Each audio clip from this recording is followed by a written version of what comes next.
Hey guys, Plox here, and we're back with another countdown video. In this countdown video, we're going to be counting down more facts about RuneScape. But before we get into that, I'd just like to tell you all how grateful I am for all of your support on our channel. We've reached over 800 subscribers, and a week ago we had like 500 or something. You guys impress me every single day, and video making for you guys is constantly on my mind 24/7 throughout my daily routine, and I love it. As long as you guys continue to want these videos, I'll keep rapid firing them to you. Let's get this countdown started. Number 10, the Bearded Lady. Did you know that in the early stages of RuneScape Classic, as well as the very early release of RuneScape 2, you could have a beard on a female character? This was something I had completely forgotten about, but now that I think about it, when I started back in 2004, I'm pretty sure I saw some females walking around with beards. Number 9, what is the rarest item in RuneScape? Is it a party hat or a Christmas cracker? Nope, it's neither, and in fact, it's not even tradable. It's called a warship, and when examined, it says that it's modeled after a Karamja warship, and the only way you could have received this item was by playing RuneScape Classic back before RS2 was even out, going to the Gnome Stronghold and finding the item on a table. It's actually in a quite remote location too, I might add. When the account save files were transferred from RSC to RS2, so was the warship. However, the warship wasn't tradable, and when RS2 was released, the warship could never be found in the Gnome Stronghold again. They got rid of it. This is probably the most rarest item in all of RuneScape.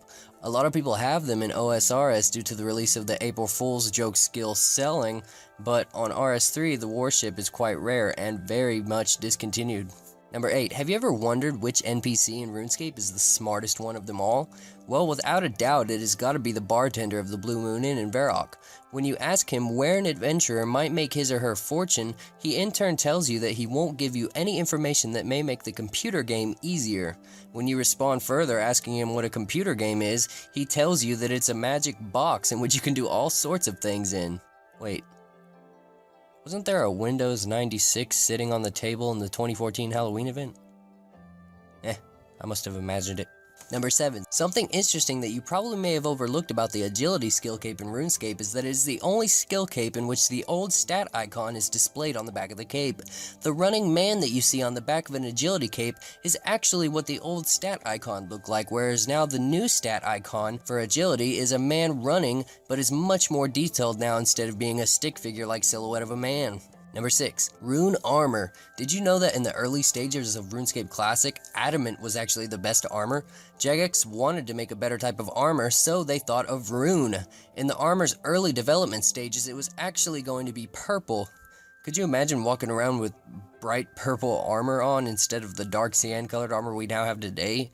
I don't know about you, but I prefer blue over looking like Barney the dinosaur. Number 5. Did you know that discs of returning were actually sold in the general store at one point in time in RuneScape Classic? They were sold in shops for like 2 GP or something like that, and were used for traveling to a place known as the Black Hole. The Black Hole existed for a short time in RuneScape Classic, and players who broke the rules were sent there unable to move. Though you could travel to the Black Hole using a disc of returning, you wouldn't be able to see anybody else there but yourself. The Black Hole was later removed from RSC along with discs of returning in general stores, thus making them quite rare to have today. If you manage to find one, you can still visit the Black Hole by going to the Dwarven Mines first, and then activating the disc and chatting with the NPC that still lives there.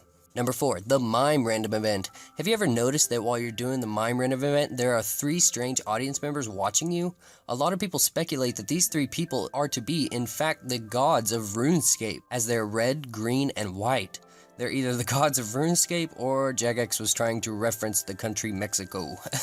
Number 3. If you use your marionette doll that you got from the recent holiday event, and then use your Easter ring, the doll will still dance while you're in egg form. If you just use your marionette doll in regular form, you won't be able to walk until you're done playing with the doll. However, if you're in egg form and play with the doll, you can then continue to walk while the doll will move with no strings attached anymore.